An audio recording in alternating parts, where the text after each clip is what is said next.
Super kalan din ba yung gamit mo at ganitong klase yung style ng ginagamit mo? Kung oo, panoorin mo yung video na to. Last month guys, while scrolling Orange app, I saw this product na napabilib ako kasi meron palang ganito. Yan. So, meron palang regulator for super kalan. See? Sobrang liit lang ng gamit ko, super kalan. And 27 kilogram lang siya guys. Sobrang liit niya, as in, sa may mga super kalan yan, alam niyo kung gaano kalaki yung super kalan. So, from that super kalan, I change or I upgrade with this stove. Yes! Guys, pwede nyo pala siyang gamitan ng stove. Oh, di ba nakakaloka? Meron palang mabibili na sariling regulator for super kalan. So guys, take note ha. Kapag bumili kayo ng regulator, yung para talaga mismo sa super kalan, hindi yung para sa regular gasol. Kasi pag yun yung binili nyo guys, malakas yung buga nun, so magasto siya sa gas. Mabilis mauubos yung gas ng super kalan ninyo. So, ito yung regulator na to, nabili ko sa Orange Shop kasama ng hose for only 107 pesos ata. Basta something ganon. Hindi siya umabot ng 200 pesos.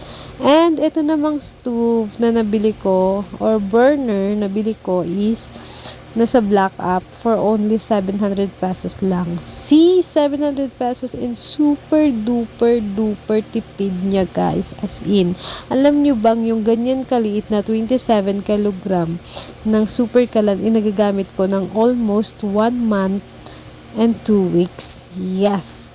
And partida, dyan na kami nagsasaing, dyan na kami nagluluto ng ulam, dyan na kami nagiinit ng tubig. Twice a day lang kami magsaing, morning and dinner, kasi morning sa baon lang namin sa work, and dinner, syempre pagkakain na kami ng dinner. And mag-iinit ng tubig minsan lang kasi after mo mag-init ng isang tubig, meron kaming thermos, so sasalin mo lang siya doon hanggang maubos, then repeat.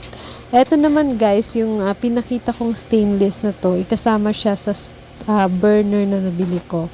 Free na siya. Meron pa siyang isang set na kutsilyo na kasama. Nagulat ako guys kasi pagbukas ko ng karton, as in, ang dami niyang freebie na kasama. Kasi bala ko talaga bumili pa nito sana nung stainless na yon, kasi nga ang tipid niya rin, laking tipid din siya kasi yung buga ng init is as in direct dun sa kasirola mo.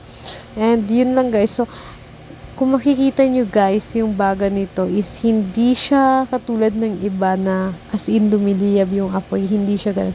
Para lang siyang nagbabaga na kalan. Pero sobrang tipid niya guys. As in, I swear, legit siya guys. Hindi ako nagsisinungaling. For only 700 pesos. Oh, magkakastove ka na. And laking tipid niya kasi hindi mo na rin need ng posporo or palito para magsindi. Just one click lang and boom, yun na, makakapagpaapoy ka na. Oh, see? Tingnan natin yung kanyang konting konting oras lang. Ang bilis nilang magpakulo guys, as in. Ang bilis, sobrang init ng binubugan niyang init. Pero partida, sobra rin naman yung tipid niya.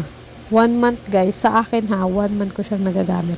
Kaya kung gusto nyo rin guys, yung link ilalagay ko sa comment section. Bye! Thank you for watching!